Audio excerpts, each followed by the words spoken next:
Today, we're pulling back the curtain on the secret reason so many AI projects they just fail. And it has nothing to do with super complex code or some futuristic robot uprising. Nope, it all comes down to a single, invisible document, a blueprint that almost no one ever talks about. Let's get into it. So let's kick things off with a pretty staggering statistic. An estimated 4 out of 5 AI projects fail. They never even make it to launch. I mean, think about that for a second. That's an 80% failure rate. So what is going on here? Is the technology just that hard? Not really. The real killer, the real problem, is something way more fundamental. It's a mistake that's made before a single line of code even gets written. You see, the problem isn't usually with the shiny, complex AI model at the end. It's with the plan, or, the total lack of a plan. The whole thing is doomed from the start, long before the developers even get involved.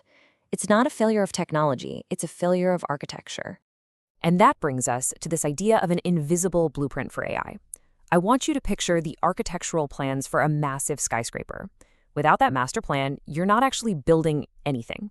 You're just stacking expensive materials on top of each other and, hoping it doesn't all come crashing down. It's a recipe for disaster.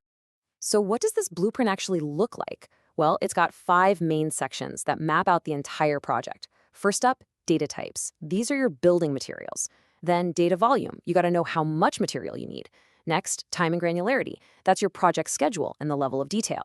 Then comes data quality, making sure your materials aren't junk. And finally, the most critical piece of all, the business goal. The whole reason you're building this thing in the first place. All right, let's dive into that first part, materials and scale. We're going to look at what our digital building blocks actually are, and then figure out how many we're going to need to get this job done right. And honestly, this building analogy is just perfect for understanding your data. Think of your structured data, all those neat and tidy databases, as the steel beams and concrete. It's the skeleton of your project. But then you've got unstructured data, messy stuff like emails, PDFs, voice recordings. That's like the plumbing and wiring hidden in the walls. It's way more complicated, but absolutely essential. And finally, specialized data like images and video, that's the shiny glass facade. It's the part everyone sees, the part that makes your project stand out. And here is a super important rule of thumb. The bigger your ambition, the more materials you need. It's just that simple. If you're building a pretty basic prediction model, that's kind of like building a house. You might need thousands of data points. But if you're building a massive deep learning network, well, that's our skyscraper. You're going to need millions, maybe even billions of data points to make sure that structure is solid. But here's the thing, you can't just dump all your materials into the construction phase. A good blueprint lays out a clear plan for how to use them. A really common one is this 70-15-15 split. So 70% of your data is used for training. That's the actual building process. Another 15% is set aside for validation. Think of that as your quality checks while construction is happening. And that last 15%? That's for testing, the final inspection before you officially open the door. Okay, so we've got our materials picked out and we know the scale. Now we're moving on to the next part of the plan, the details and, of course, quality control. This is all about the project schedule and the inspection process that makes sure none of those precious materials go to waste. Just like any construction project, an AI project needs a timeline. The blueprint has to answer a key question. What is our time window? Are we trying to catch credit card fraud in real time, where we need data by the hour? Or are we analyzing long-term market trends over several years? The goal dictates the clock. And that leads us straight to this concept of granularity. It's really just about the level of detail you need. Does your blueprint need to zoom way in to the level of every single bolt, every individual transaction? Or can you zoom out and look at the whole floor plan, like an aggregated monthly summary?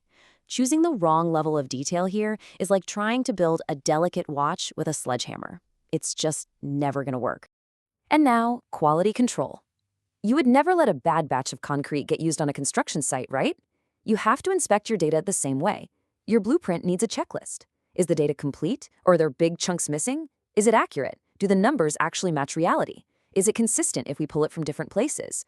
Because if you let bad materials onto your site, you end up with that classic problem, garbage in, garbage out. Your final AI model will be built on a cracked foundation, just waiting to collapse. So, we have our materials, we have our schedule, we have our quality checks. But all of this leads to the final, and I would argue the most important section of all, building with a purpose. Because what is the point of a flawless plan if you don't even know why you're building? This quote right here just nails it. The business problem has to come first. You don't just go out and collect a giant mountain of data and then try to figure out something useful to do with it. No. You start with the goal, with the why, and then you design a data blueprint specifically to solve that problem. Everything serves the purpose. And this says it all, doesn't it? You could create the most elegant, technically perfect blueprint the world has ever seen. But if your client needed a hospital and you proudly present them with a library, the project is a total failure. The plan must align with the purpose. It really is that simple. So here's what it all boils down to. The data blueprint is the bridge. It's that disciplined process that connects raw, messy data on one side with real, tangible business value on the other.